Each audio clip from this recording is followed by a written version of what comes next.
So hello, Crosspointe Christian Church, Awana Grand Prix racers. Wow, that's a mouthful. So I'm Jimmy Bickford. A lot of you know me, some of you may not. My family and I have been members of the church since about '09. So I want to just do a quick video, a quick how-to, just quick bullet points and the main things I do to make a fast pinewood derby car. A little bit about me, or why we're doing this and how we got here. 3 years ago, church started doing the Awana Grand Prix. I think they may have done it a long time ago, I don't know, and maybe they got back to it. But now we're doing it, it's really cool, it's a lot of fun. So the first year we did Awana Grand Prix and I found a video on YouTube. I wanted to do Pinewood Derby secrets. So I wanted to learn how to make a fast car because we didn't want to lose. I found a short video about science and kinetic energy and friction and things of that nature. And so I tried some tricks and we finished about mid-pack. But there was one cubby whose mom was very good and that car was smoking fast, destroyed all the rest of us. So I told myself, that's never happening again. So I went online. I ended up finding pinewoodderbyonline.com. Write that down. I'll put a link in the description of the video. So I went to pinewoodderbyonline.com, and lo and behold, there's actual Pinewood Derby freaks that love this stuff so much they've got it down to a science. And there's actually professional leagues. I actually race in pro leagues. There's 3 of them, and 2 in Utah and 1 in Ohio. Here are my pro derby cars. Ooh, smoking fast. But of course, compared to the pros, they're pretty slow. But so I started learning, and I really got into what it takes to make a good and fast car. I understood it, and those of you who were with us over the last 2 years know that Bailey, Noah, and mine, our cars, the Bickford cars, are seriously fast. So here is why. This year is a little bit different. The last couple of years, we haven't really had rules. All we had was the build set in the kits that just said, use all the parts in a box. That left way too much room open. No wonder there was such dominance because I knew all the tricks a lot of folks may not have. And quite frankly, with me knowing a lot of things and other folks not, obviously our cars were a lot faster than others. And yeah, let's face it, it's not really fair. But we got to make it fair. And adding rules actually is cool. There's a couple things that we can't do anymore. And so we're going to just look at the things that I know we can do. And I want us all to be fast. And I want us all to have fun. And I want us all to be competitive. It's that whole concept, no car left behind. So, and then a little disclaimer. In the video you saw just now, as you're watching, there might be a blip. So, Bailey, our resident camera woman, who's awesome, she's just shooting this from her phone. A phone call came in, and it's like, oh my gosh, we gotta stop. So we're gonna move along, and if there's some, obviously we're not professionals here, although Bailey's a professional. But I accidentally put my finger just slightly over it. Yeah, what a professional. I had a hair in my mouth. Hey, well, oh cool, that's nice to tell TV land. Well, this is cool, this is a family adventure. And then we even got Noah over here as support trying to keep the dog occupied. Noah, jump up and say hi. Hi! Okay. So anywho, back to business. We gotta make this as short and fast as possible. For next year, I'm gonna do another video, and I'll be really in depth. So let's see. You'll see me glancing over at my laptop because I kind of bullet pointed what I wanted to say and things that we wanted to do. So we're looking at making a fast car. 2 things: defeating friction, aerodynamics. And some odd stuff. You should be a science teacher. Yeah, I'll be like Bill Nye the Science Guy. That sounds like something Miss Clousney would say. Okay, we gotta stay focused. We gotta keep moving. Okay, I want to look at the main tricks that we do, and we're going to start with defeating friction. I can't go totally in depth because nobody wants to sit here and watch an hour-long video of a derby freak showing how he sands and preps and polishes and measures. Number 1, wheel prep. Wheels. Yes, this is a yellow wheel. It's not an Awana wheel, but it's basically the same concept. This is a BSA wheel, Boy Scouts of America, one of my pro wheels. So I'm using yellow because it's easy to see. When you're looking at wheel prep, and let's scroll down to what I had written about wheels, pretty simple for the most part. You don't want friction. The inside of the bore of these wheels, they're not the smoothest. These come out of a mold. They probably have marks or little lines and sometimes scratches. You need the inside of that bore to be smooth. If it's smooth, the wheel will spin fast, whether you're using graphite or oil, and we'll talk about that also. But basically, in short, you want to polish the inside of your bore. You don't want to sand the snot out of it or rub it and polish it too much because you don't want it to get bigger, and it will. But normal products that you get at like auto parts store, let's see here, you're going to have any type of lightweight rubbing compound as your first rub or cut, and then any kind of plastic polish. I use this item called micro gloss, like $5 for a bottle. That bottle will last me a lifetime. And then any kind of wax. There's Meguiar's has Ultimate Speed Wax, I think it's called. It's like $8 a bottle. So things that you can get. I have things that I bought from the gentleman who runs this site, pinewoodderby.com. His name is Derby Dad for Hire. DerbyDadForHire.com. I bought his black ice wheel polishing kit. It's awesome. You are all going to have access to this because I'm bringing it with me to the first pit night. But it is a rubbing compound, and then also a polish, and then a final sealer. So it takes the wheel bore, makes it really smooth. Axle prep, same concept. These axles, Awana's got cool axles in that they're a little bit bigger. You want as big of an axle as possible. I'll explain that in a minute. But what we do is we sand and we polish. A lot of you were already sanding these, so you've already found most of these secrets. I'm just going to go a little bit deeper. The Awana wheels, they are very, very soft. You cannot sand on these too much. Last year I started with 1,000 grit, moved up to 5,000 wet sandpaper. Put this guy on either a drill press, which is preferred, or even a Dremel, but you need to have your hands free. So I had mine on a drill press, I chucked it up, took this area right here, and I just sanded. 15 seconds or so with each grit, and then at the end I used axle polish, which I don't have here, but it's in a little container like this. Basically a metal polish, aluminum polish, metal polish, any of those will work. But I took these axles and made them super smooth and super shiny. Smooth wheel bore, smooth axles. And then after that, we've got oil and graphite as your different lubricants. Everybody uses graphite. Oil is still allowed. Thankfully, they didn't ban it. Oil is fast. 2 cars built, prepped, exact same. Oil is going to be faster. I will be bringing oil to the pit nights. Talk about that again in a little bit. When is pit night? Pit night, so the week before the 23rd. So the week of Saturday the 23rd, that Tuesday and that Thursday is pit night. But we'll talk on that later because we're going to end with pit nights. But oil, you can, if you can go, don't get WD-40. Don't get something you think might work. There's actually oil that's made just for Pinewood Derby racing. You can make a graphite car almost just as fast.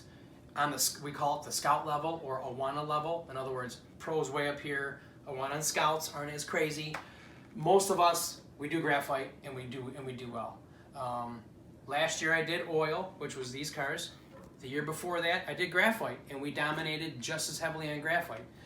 It's really simple. I am going to bring oil to the pit nights. So anybody who thinks they might want to use oil, just bring your cars and we'll set you up because I got enough oil to oil everybody's cars. Or if you want, you can go to pinewoodderbyonline.com, go to derbydadforhire.com, and you can actually get oil. You can get your own. There's no reason you got to use mine. There's enough time. These websites that are owned by the guys who run these leagues, you can get something shipped in less than a week. A thing of oil, it is kind of expensive though. It's like $35, but it would last you for years. So if you've got a kid who's going to be racing in Awana for the next 3 years, it's worth it. But oil is really good, but you just can't use any oil. Anywho, graphite. If you're using graphite, which most everybody will be, graphite is a mess. You don't want it all over your car. A lot of people think, I need to put graphite everywhere. You don't want it on your treads. You don't want it all over the place. That's also what ruins it doesn't ruin our track, but it gets all over the track.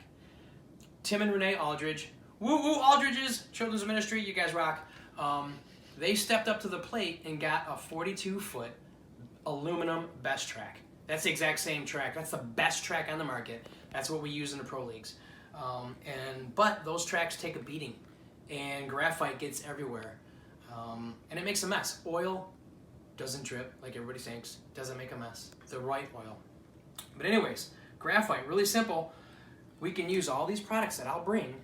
You guys can rub out and clean out your wheel bores, and then you take graphite. If you're going to be using graphite, you can take these, this, Q-tips. If you paid the Q-tips at Target that are called regular cotton, Up and Up is the brand. It's like the Target brand. They work really well. You could also use an axle. So put an axle in a wheel. Put your graphite in. You need to burnish the graphite into the wheel bore. Run the graphite. Sprinkle more graphite. Run it some more. Sprinkle it again. Run it some more. That will burnish graphite into the wheel bore and make that wheel bore ready to be assembled. Touch of graphite put on. And that sucker will spin, and it will spin fast. Okay, moving on. Aerodynamics. Here's my favorite part because I'm artsy-tartsy and I love the sand and I love the shape. Pinewood derby car. Pinewood derby car with super cool looking balsa fenders. These rock and these actually increase speed. Aerodynamics is actually very important. Start with number one, thin to win. Okay, I didn't bring any, but we got the truck bodies, the different bodies and kits that are available that look like cars or pre-cut. Those are cool, and if you want to make them look cool, it's really neat. Here's the one thing: if you want to do fast, you're not winning a design contest. Although Noah did. This car was cool. He got the stickers. Yeah, this car was cool, but well, I mean, if you want to make it fast and cool, get like the wraps. Yeah, you get the wraps. So here's one of my bodies. Oops, put my finger over it. Oh, Bailey's covering them up. See these I bodies? didn't cover them up. I just kind of made a shadow. Thin to win, baby. Basically, aerodynamics. Wind is going to get over these bodies much easier than it's going to get over the bigger ones. I cut these out, I cut blanks, and then I sand them on the belt sander. Then you get crazy with the routing bit. Cut out the, if you really want to go crazy, I don't recommend anybody do this unless you're really good with a router. You cut them out. These are actually balsa, little pieces of balsa for strength, or you know what, stability. I mean, making it more, keep it from twisting. These are last year's cars.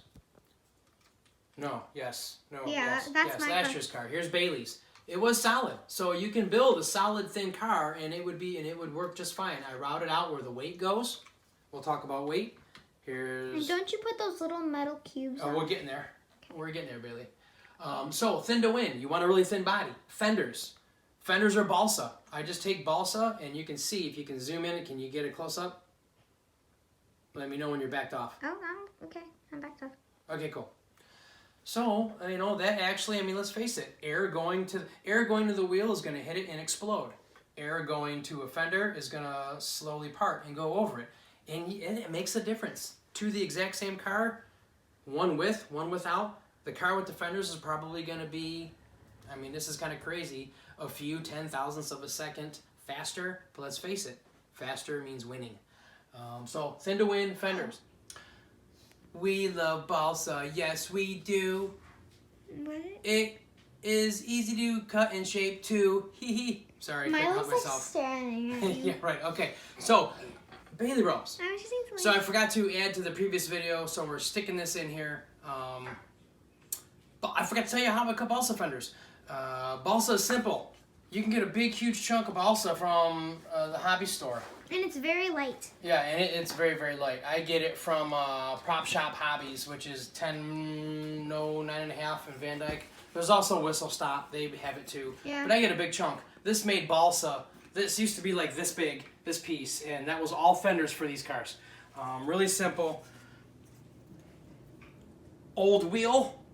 Go to the hobby store and get like wheels from Pine Car.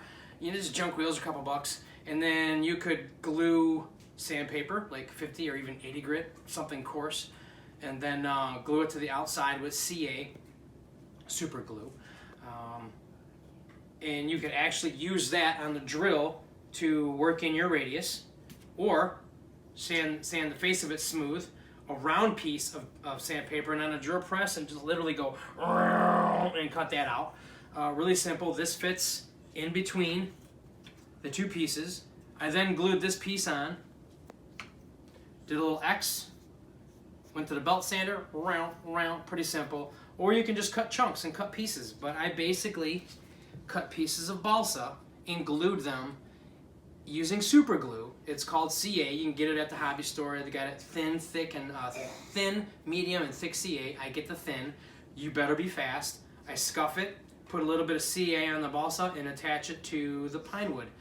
And it sticks almost immediately, so you better have it where you want it. Or wood glue. You can do wood glue, but then you got to put a piece of tape on it, hold it in place, and come back the next day. So I like going fast, so I use CA. But basically, that's how you would do fenders. Again, it's cool. Here's a pair. These fenders, I like keeping mine bare so that you can see the wood grain. It makes it look really sweet. But you've got a big chunk in the middle. Draw your lines with a pencil. Go to your belt sander or any sander and basically take it out so that you can see how it looks. And then when you look on the inside, I make it so that they're as wide as the wheel and they get thinner towards the middle and then thick again to the wheel. You're basically giving the air a smooth transition. Really simple. Balsa sands and shapes, super easy. So easy it's like Play-Doh. Yeah, right. So also, I have a 1-inch round file. Sometimes, if I don't want to use this with sandpaper on it, I can take this and literally rough out my shape really, really fast, and then it's got a smooth end on it. And then I'll take this with 150 grit and make it and finish it off. But that's pretty much it. And it works. It works really well. Fenders are great for a car. They look cool, of course, and they do add aerodynamics, which equates to more speed.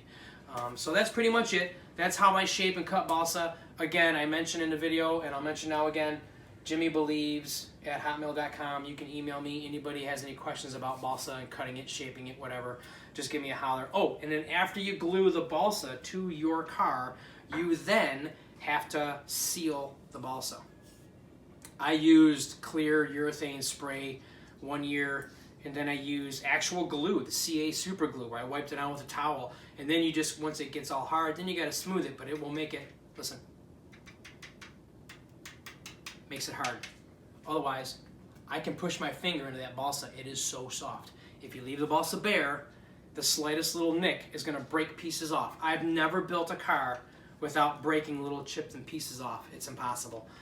But you can make them strong when you're done.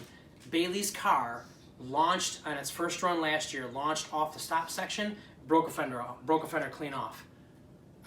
But it works so easily. I had it glued back in place, and it was fine, and obviously it did well. Balsa, it's cool. Use it. I recommend it. That's what we do for good aerodynamics. And at this level of racing, it definitely helps. That's it. That's it for the balsa. Call me if you need me, or email me. Bye. Say bye-bye, Milo. Then we've got a couple of other items. Canted rear axles, weight in the rear, and a rail rider. Canted rear axles. I don't know if you're going to be able to see this. I'm going to take a car that's exaggerated. Okay, here's a good one. Noah's car from last year. Bailey, let me know if you can zoom in on that and see how the rear wheels are canted outward. Oh, I see it. Can you see it? Mm-hmm. So what that does is when the car is on the track and it's moving, the wheels are the axles are canted so that the wheels themselves don't rub the body. They actually rotate out, and all they ride against is the head of the nail. So instead of bouncing back and forth, hitting the body, hitting the nail head, hitting the body, hitting the nail head, it migrates out, stays on a nail head, and stays stable, and therefore spins much, much faster. So canted rear bodies. 3 degrees, that's tricky. I did mine by eyeball, but 3 degree, if you can get a 3 degree cant, that's what the pros do, that's what I always shoot for, that's a good cant. And then of course, if you're using your axle slots, let's see, I don't have any of the actual blocks here that have not been modified, so it'll have the slots in them. You can take your axles and put them in place and cant them out. Just lift them. What that does, not only does that make the wheel go out towards the end of the axle head, the nail head, but it also makes the wheel ride on just the edge of the wheel. It's not riding on the flat surface. That means there's less contact. Less contact means less friction. So it rides on just the edge. So if you were to look here, here's your wheel. Instead of riding on that flat surface, 3 degrees, it's riding on just the edge. So that being said, make sure when you're prepping your wheels that the edge is nice and smooth. No chunks, no extra flashing. Get them smooth, run them through the polishing. Not only do you polish your bores, polish your edges too. All right, canted rear axles. Weight in the rear. Weight pockets at the back. Oh, weight was at the back before I had discovered weight pockets. At the back. My Pro cars, which are full ladder bodies, the weight is at the back. And that tape is like weightless. Yeah, and this tape here weighs nothing. This is actually HVAC tape at the hardware store for heating ducts. Good stuff. Very, very strong, very, very lightweight. And I forgot to bring my weight up here. So the weight that I do use, I use tungsten. Tungsten. Yeah, Bailey, can you pause the video? We'll pause the video and we'll bring the weight. Okay, we're back. We ran and grabbed the weights. Tungsten is something you would get online. Just look up tungsten cubes, tungsten weight. Tungsten is, I can't remember the ratio. Let's just say it's much, much more dense than lead. So you can put much more weight in a much smaller area, which is why we talk about weight in the rear. Here, Bailey can focus in on that. Can you see that? Mm-hmm. These are the tungsten cubes, 1/4-inch cubes. I don't remember how much they weigh. They're a few grams each. This is tungsten putty, where you can fine tune and add small amounts of tungsten. You'll notice these will fit inside your body. Nice and aerodynamic because they don't stick out and cause wind to have to go over them.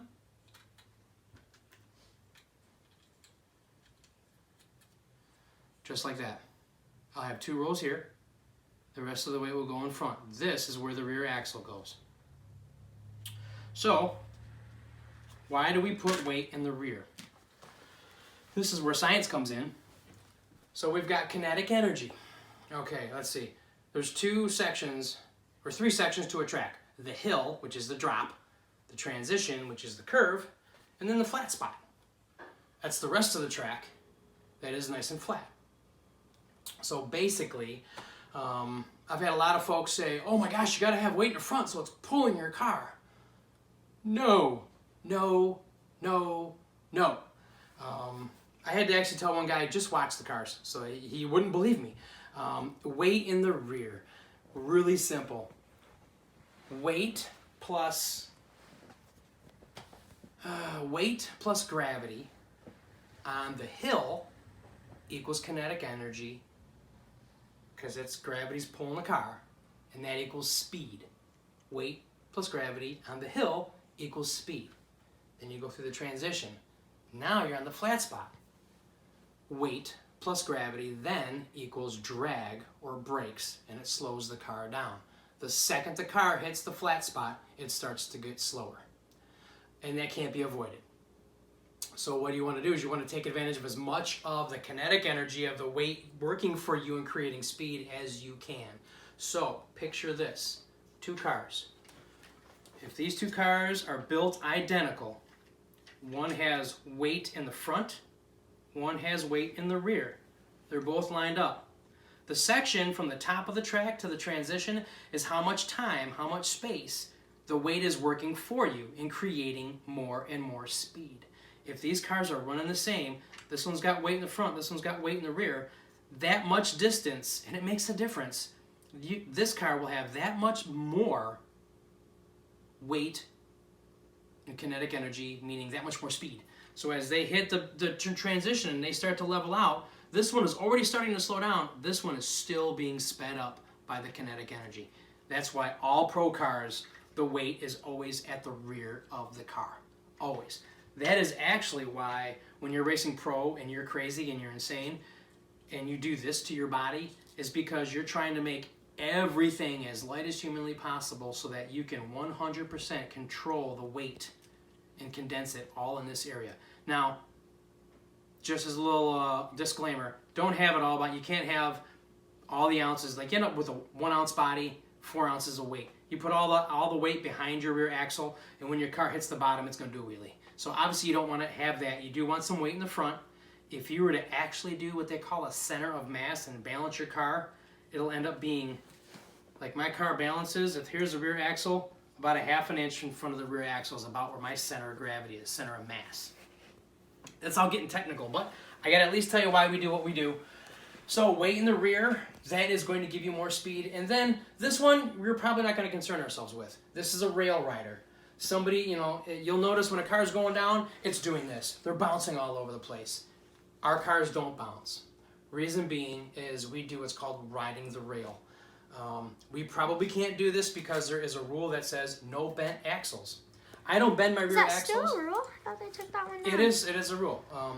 So new to this year is no bent axles. Some people think, oh, if I'm going to camp my rear wheels, I'll just bend my axles. Don't do that if you don't have to. It's a bad idea because they'll move when they hit the stop. They'll move when they hit the stop section, and it can mess them up and could mess up your tuning. But we would take an axle, bend it. Matter of fact, look here. I don't know if you can see. Can you see the axle on that one? Can you see how it's bent? Yeah. That's a front axle for a Pro Derby car. What that allows you to do is take the front wheel and tune it. You'll notice, can you see how there's a slit cut in the top of that axle head? Kinda. Yeah, you take a little tiny die grinder, cut a little hole, cut a little line in there, and with a screwdriver, you can tune that axle. So I take the bend and tune it so that it forces the car to make a turn. I set it on a board, I tune it so that it, across 4 feet, it moves over 4 inches. That puts just enough pressure so that the very inside of the wheel, this one is set to go this way. The very inside of the wheel is actually running up against the center rail. So if this is your track, it does this, and then it stays there. You think, oh my gosh, you don't want friction. Why do you want the wheel rubbing the rail? Well, you actually do, because if you don't, the car will do this. It'll bounce back and forth. And every time it hits the rail, it scrubs speed. So you actually do have a little bit of friction keeping these two together, because believe me, it will just go that much faster. It keeps the car stable, because every time the car bounces back and forth, it wiggles and it slows down. And it will slow down on the flat part doing this so much faster. Our cars hit that rail, stay there, and go smooth without wiggling all the way to the finish line. And that's how you get your most speed. Now, the Awana axles, they're actually pretty straight. Some Scout dads and the Cub Scouts, the BSA axles, well, they're not the greatest axles, and none of them are perfectly straight. And you'll get an axle that will wobble. So you take all of your axles, look for the one that wobbles the most, put that one in the front, put a little groove in it, and try to turn it, and see if you can get your car to drift. I doubt you'll succeed in doing that because these axles are very straight. I don't see any serious wobble in them. But that's one of the reasons our cars are so fast. Maybe our cars aren't going to be all that fast this year because we can't rail ride. Axles will be checked. Winning cars may, we got to enforce the rules. I won't have bent axles on mine. Does Open Class still have I won't have bent axles on. Hold on a second, Bailey. I'm not going to have bent axles on mine. Nobody else should as well. Good question from Bailey. All the new rules are just for the Awana cars. The Open Class, which is teenagers and adults, or non-Awana, they're the same as before. Just use the parts in the kit. So you can bend axles. Meaning you'll be able to rail ride. So those who are racing in the Open Class, like I will be, me too, and Bailey will be, you can take your axle, bend it, take that axle, and I took a pair of vice grips back here, not up here. I took a pair of vice grips very gingerly and literally held the vice grips and just gave it a tap. You want like 1.5 degrees of bend, not a lot. As a matter of fact, let's pull this axle out. Take a look at this. Here's a Pro axle with just the right amount of bend. Can you see that? Mm-hmm. That's how much you don't want to bend it any more than that. And then when it is in there, you can take your screwdriver and turn it. Turn it till you get your wheel, and you can actually see your wheel as you're turning this. You're going to watch your wheel rotate and move. Your wheel is going to end up looking. It's kind of hard to see, but if you can see how these are bent like this. This one is actually in and forward. so that this car actually drifts. So it's a really, really good rail rider. Okay, that's a lot. I just gave you guys a lot of info. Some of it's confusing. For those who are in the open class, you can do whatever you want, as long as you use the wheels, the axles, and the wood. Obviously, I will be doing the same, and so will Billy. So it's on. We're going to race, and we're all going to go fast. If you're in Awana, you cannot bend axles. And what was the other? I had actually texted. Okay. Let's see here. Yeah, you can't, and wheels. You can't modify your wheels. You can sand them to get high spots and all the gunk off of them, because they're just plastic molds. So you can make them shiny, make them nice, polish them up, sand them. They're not perfectly round, so you can work on them to get them as round as you can. You can't modify. When modifying wheels, people actually put them on a lathe and take weight off of the wheel. Then they actually comb the hubs, make them like a cone so there's less contact, all sorts of stuff like that. We're not allowed to do that in the Awana class, but we can do that in the open. Look out. But Awana, all you can do is just clean the wheels, clean them, true them up. You can make them smooth, and that's pretty much about it. Also, with the heads, I forgot. I don't have any of my other axles, or maybe I do. See if I can get one off and show you. I don't know if you're going to be able to see this or not. I didn't know you were just able to pull the wheel off. Yeah, right. No, I don't know if you can see that. Can you see the shape of the head of the wheel, how it's like a cone? Does that show? Basically, the head of this axle, and I lost my dry erase marker. Look at this is a mess. It looks like my bedroom. I mean, I'm kidding. Kristen's in the background probably thinking, you just told her her bedroom's a mess, are you crazy? So the head of the axle looks like this. Then here's the actual, that's the nail head. While you're sanding this, take a file, put this on a drill press or a Dremel. You're gonna need two hands. A drill press is perfect. And you're gonna actually take off that inside edge. Are you allowed to do that in Awana? Not in Awana. Or actually, you know what? There's nothing in the rules that don't say you can't modify the axles. You just can't bend them. I suppose you can do it in Awana, but what you want to do is you want to take that off. So then you'll see the shape. Notice that the shape of the head, underside of the head, now looks like a cone. And the reason being is when, here is the wheel. Here's the hub of the wheel. It's a much smaller amount of contact. Less contact, less friction, faster speed. All right, I gave you guys a lot, so this video went way too long. You guys are all probably bored out of your minds. Pit nights, there's going to be 2 pit nights. Tuesday night, I am going to be there with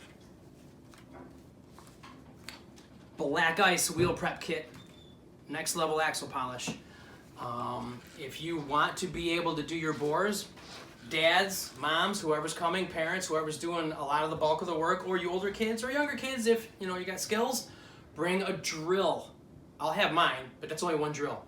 It's really simple. We use these Q-tips. They have to be the paper stock, not the plastic, but the paper stock. We use these Q-tips, we put them in a drill, and we will use all of my polish. This is a complete set for doing wheel bores. I'm going to bring this and everybody can use it because I got enough here. I'm going to be honest, I don't use this anymore because I've actually gone up to the next level in the pros and we use totally different products. This is the stuff that I killed it with the year before last on these cars. So this stuff does work. I'll be using this, axles. So the first pit night, I will help anybody who needs, guide them in cleaning out your bores and getting them ready to be super, super smooth. We will do the same with axles. Although you can all do that, that's probably so much easier than the wheels. Just smooth them out. Go get some sandpaper, wet sandpaper, smooth them, axle polish. I do have axle polish here. I will bring this. I'll bring my drill press, and you're all welcome to use it. Then on Thursday, for those who want to use oil, I'm going to bring oil. I'll have enough to do all of your cars because it only takes a drop.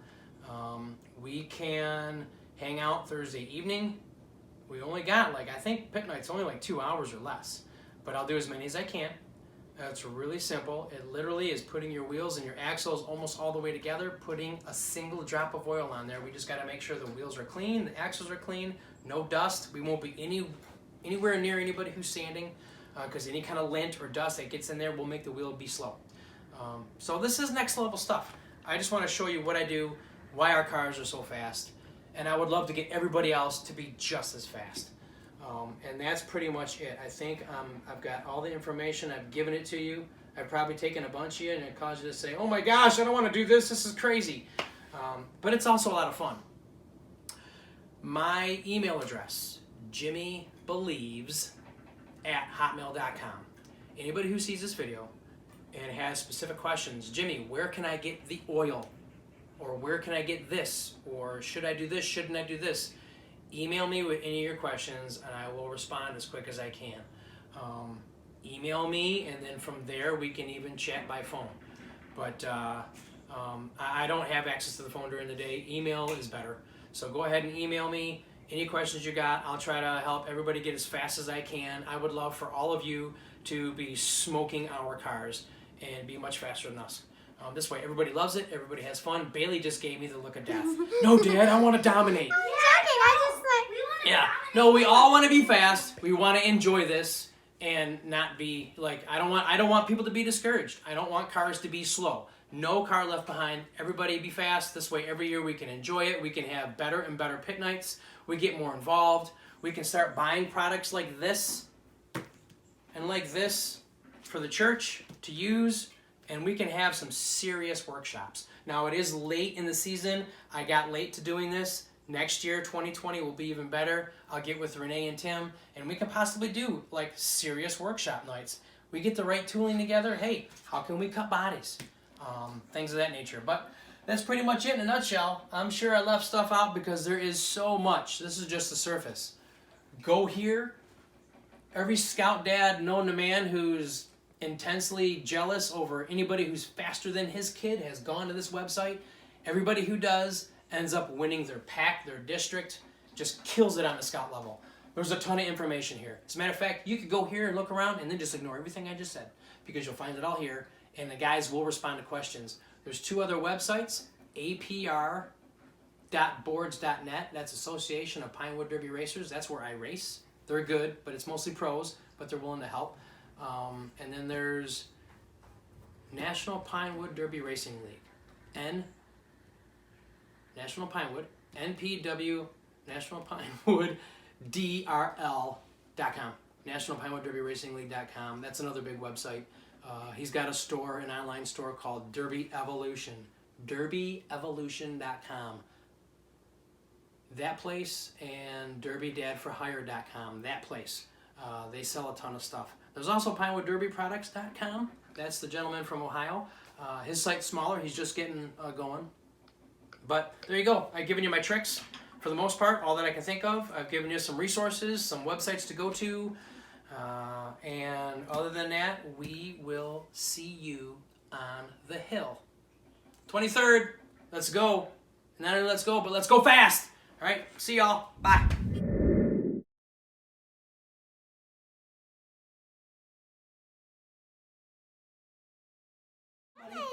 Are you videotaping right now? Yeah. He's feeling like he wants to win that final. All right, Bailey, it's up to you to get this video together.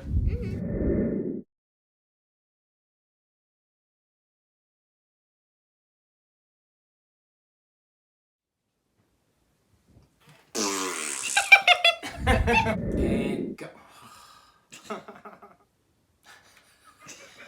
He's so bad at Oh my gosh! That's because the pressure.